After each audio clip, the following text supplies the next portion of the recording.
In this video, we talk about two major theories regarding the end credit scenes in Wandavision's season finale. And as always, guys, if you have not already watched Wandavision, spoiler alert ahead. So now that the Wandavision season finale has finally concluded, I figured it would be fitting to talk about those spicy end credit scenes. In this video, we're going to go over my theories on what those end credit scenes mean, as well as break them down for those of you that might not understand them. So let's talk about the first Wandavision finale end credit scene. So this one showcased Monica Rambeau, who, as we know, Monica was first introduced as a child in the movie Captain Marvel, with her mother being one of Carol's best friends and an Air Force pilot, which of course is eventually why Monica ended up working for S.H.I.E.L.D. At the end of episode 9, Monica is led into a theater in Westview by what seemed to be an FBI agent who ended up being a Skrull in disguise. If you remember right, these Skrulls were central to the Captain Marvel storyline, but for a quick TLDR, if you haven't seen it, it's basically Carol Danvers and Maria Rambeau teaming up with Talos and Nick Fury to defend the Skrulls from the Kree. And if you didn't know already, the Skrulls are basically shape-shifting aliens. Now, if you remember right from the last time we saw Talos, he was disguised as Nick Fury on Earth in Spider-Man Far From Home, which we later found out that Nick Fury was seen on a giant Skrull spaceship doing Nick Fury things. Now, the question of what Nick Fury is doing on the spaceship is very interesting.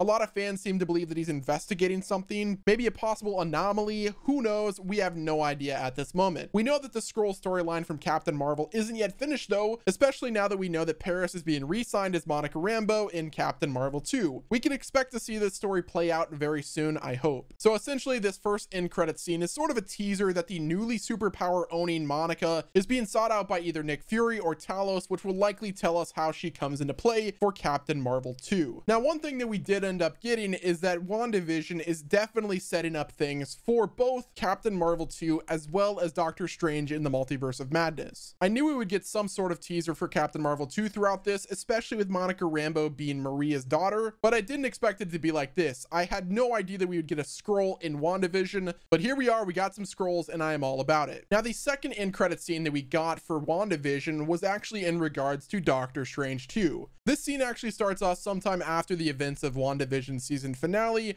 and Wanda's basically in a location somewhere in Eastern Europe. A lot of fans are speculating that it could be Sokovia, which I think is a very strong possibility. We see Wanda in a massive mountainous area, chilling in a cabin, drinking a cup of tea, and as she turns around and walks in the cabin, she sees an astral projection of herself in a full Scarlet Witch suit doing some sort of incantation over the Darkhold. Or as what many fans are thinking is indeed the missing book from the Doctor Strange movie. So here's what my theory is. I think that Doctor Strange is going to find out that Scarlet Witch or Wanda Maximoff is going to use the book, and eventually Doctor Strange is likely going to stop her. As we know, Doctor Strange is kind of the guy that polices the good magic versus the bad magic. So I think it's pretty apparent there's going to be some major issues with Doctor Strange and Scarlet Witch in the Multiverse of Madness. Now, if you watch this scene again, you can actually hear Wanda's sons yelling to her for help. Now, obviously that doesn't make sense because the reason she had sons were technically because of the spell she had on Westview, but whenever she lifted the spell, her sons were destroyed as a result. But as we know with the Marvel Universe and furthermore the Doctor Strange in the Multiverse of Madness title, we know that this next movie is going to deal with the multiverse. So maybe the source of her kids yelling are from them in another universe, which is why she would want to use the Darkhold to gain the power to find her kids, which will obviously have a ripple effect in the multiverse. Whenever you change one thing, most of the things also change. So I'm sure in Doctor Strange in the Multiverse of Madness, he's going to try to go to that other universe to stop Wanda from using the Darkhold to potentially rain havoc from the current universe as well as multiple universes. Who knows? What if Wanda opens up another anomaly and brings in a big bad that neither she or Doctor Strange are able to stop, which sets us up for another big collaboration movie. The last thing that I wanted to point out, which kind of ties this all together, is at the second end scene, you actually hear Doctor Strange's main theme playing that was from the first movie. Guys, that is going to wrap it up with this video. Are you excited to see where this takes us? I don't know about you guys, but I think we're going to get even more answers in Falcon and the Winter Soldier. And if you guys want more coverage on that, then get ready because we're going to be covering it like crazy. We're going to do live reaction videos. We're going to do a breakdown as well as a live stream whenever the episode airs. Thank you guys all once again for watching. Don't forget to subscribe to the Multiverse. This has been Wes, and I will talk to you on the next video.